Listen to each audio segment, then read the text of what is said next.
अस्सलाम वालेकुम my dear students, उम्मीद करता हूँ आप सब खैर खैरियत से होंगे। अब एलिमेंट बेसिकली किन चीज़ों से मिलकर बना होता है? एलिमेंट होता क्या है? एलिमेंट में बेसिकली एटम्स होते हैं, और वो भी सेम टाइप के एटम्स होते हैं, सेम टाइप के एटम्स, और उनका एटॉमिक नंबर भी सेम होता है, और उनको डीकम्पोज भी नहीं किया जा सकता सिंपलर केमिकल सब्सटेंसेस में। ठीक है, कोई भी केमिकल मीन्स इस्तेमाल कर कर आप उसको डीकम्पोज का मतलब क्या होता है, तोड़ नहीं सकते। ठीक है ji, same type of atom example के साथ कोड करके समझाऊंगा कंसेप्चुअल तरीके से। जैसे H2 है, अब hydrogen basically single covalent bond है, एक हाइड्रोजन भी दूसरा हाइड्रोजन भी, दोनों एक जैसे हाइड्रोजन है, दोनों का एटॉमिक नंबर 1 है। ये हो गया same type of atoms. Atomic number भी दोनों का सेम है। अब हाइड्रोजन को हम डिकम्पोज नहीं कर सकते, तोड़ नहीं कर सकते। ठीक है जी, सेंटर से ब्रेक नहीं कर सकते कि वो नेचुरली एग्जिस्ट करे, क्योंकि कुदरती तौर पर हाइड्रोजन H2 की फॉर्म में एग्जिस्ट करता है। ठीक हो गया, तो एलिमेंट को डिकम्पोज नहीं किया जा सकता। जैसे क्लोरीन हम ले लें, Cl सिंगल बॉन्ड Cl, तो Cl2 बेसिकली ये क्या है, एलिमेंट है। कार्बन अलग क्या है, ये भी एलिमेंट है। कॉपर क्या है, ये भी एलिमेंट है। जिंक क्या है, अलग एलिमेंट है। क्लियर हो गया स्टूडेंट्स? तो एलिमेंट की 3 कंडीशन याद रखनी है कि सेम टाइप ऑफ एटम होता है, एटॉमिक नंबर भी सेम होता है, और उसको डिकम्पोज नहीं किया जा सकता। एलिमेंट बेसिकली फ्री स्टेट में पाए जाते हैं और कंबाइंड स्टेट में। क्या मतलब है? कंबाइंड स्टेट में बेसिकली मिक्सचर की फॉर्म में, ओर्स की फॉर्म में पाए जाते हैं, प्योर फॉर्म में नहीं। जैसे प्योर एलिमेंट है, जैसे एल्यूमिनियम ही है, एक एलिमेंट है एल्यूमिनियम, प्योर एल्यूमिनियम नहीं मिलेगा, Al2O3 अब एल्यूमिनियम ऑक्साइड की फॉर्म में मिलेगा। ये होती है कंबाइंड फॉर्म। ठीक है ना, सेपरेट सिंगल एलिमेंट आपको नहीं मिलता। कंबाइंड फॉर्म में पाए भी जा सकते हैं और फ्री भी पाए जाते हैं। जैसे कार्बन फ्री स्टेट में पाया जाता है, फ्री फॉर्म में, और जैसे एल्यूमिनियम की मैंने मिसाल दे दी, ये कंबाइंड फॉर्म में हो गया। तो सब की अर्थ क्रॉस में डिफरेंट परसेंटेजेस हैं, मैं उस पर बात करूंगा। जैसे अर्थ क्रॉस ज़मीन के अंदर जो ऑक्सीजन है 47% है, सिलिकॉन 28% है, और एल्यूमिनियम 7.8% है।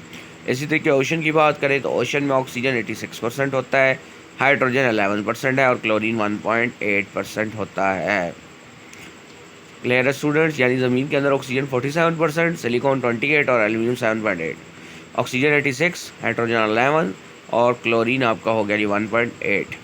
एटमॉस्फेयर की के अंदर कौन कौन सी मेन गैसेस होती हैं स्टूडेंट्स? नाइट्रोजन होती है मेनली 78%, ऑक्सीजन होती है 20 पॉइंट समथिंग, लेकिन हम राउंड ऑफ करके लिख रहे हैं 21, और आर्गॉन हो गई जी 0.93% होती है एग्जैक्टली। क्लियर हो गया स्टूडेंट्स? अब कैटेगरीज की बात करें तो एलिमेंट सॉलिड भी हो सकते हैं, लिक्विड भी हो सकते हैं, गैस भी हो सकते हैं। ज़्यादातर जो एलिमेंट होते हैं वो सॉलिड फॉर्म में पाए जाते हैं। सॉलिड में पाए जाने एलिमेंट्स में सोडियम यानी Na, कॉपर Cu, जिंक यानी कि उसका क्या सिंबल है Zn, और गोल्ड का Au, पिछले लेक्चर में बताया था।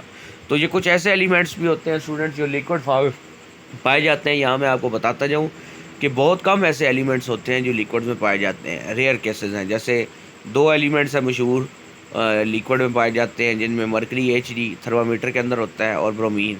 ब्रोमीन जो है वो हैलोजेंस में है, प्रोडिक टेबल का 17 ग्रुप है, पी ब्लॉक में होता है, और रेडिश ब्राउन कलर होता है इसका ब्रोमीन का। ठीक हो गया स्टूडेंट्स? तो ये दोनों लिक्विड में पाए जाते हैं। और कुछ गैसेस में आ गए, जैसे नाइट्रोजन हो गया, ऑक्सीजन हो गया, क्लोरीन हो गया, हाइड्रोजन हो गया, ये सब नेचुरली कुदरती तौर पर स्टूडेंट गैसेस की फॉर्म में पाए जाते हैं। इन प्रॉपर्टीज़ को देखते हुए एलिमेंट्स को डिवाइड किया गया है मेटल्स में, नॉन मेटल्स में, और मेटलॉइड में। स्टूडेंट्स याद रखिएगा, तकरीबन 80% मेटल्स क्या होती हैं, एलिमेंट्स होते हैं। तो प्रोडिक टेबल में एस ब्लॉक यानी alkali metal, alkaline earth metal 1A 2A, ये सारी मेटल्स हो गई। डी ब्लॉक में ज़्यादातर आपके पास मेटलॉइड्स हैं, लेकिन हम उनको ओवरऑल क्या कहते हैं, मेटल्स कहते हैं। वैसे मेटलॉइड्स क्या होती है, जिनकी प्रॉपर्टीज़ मेटल और नॉन मेटल के बिटवीन होती हैं। ठीक है स्टूडेंट्स? और कुछ पी ब्लॉक में भी मेटल्स होती है। प्रोडिक टेबल में जब हम टॉप से बॉटम मूव करते हैं तो साइज़ बढ़ने की वजह से मेटालिक करैक्टर बढ़ जाता है, और किस वजह से बढ़ता है कि इलेक्ट्रॉन लूज़ करना इजी हो जाता है। आई एम श्योर कि लेक्चर 100% आपको क्लियर हो चुका होगा।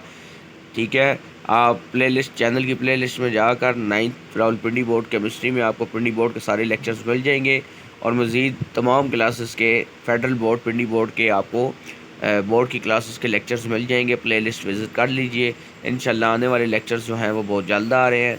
उनको देखने के लिए टाइमली आप मेरा चैनल सब्सक्राइब कीजिए, बेल आइकन को क्लिक कीजिए। स्टूडेंट ये सारी मेहनतें, ये सारी स्ट्रगल आप लोगों के लिए हो रही है, और feel free to ask in the comment section, I will always be available for you.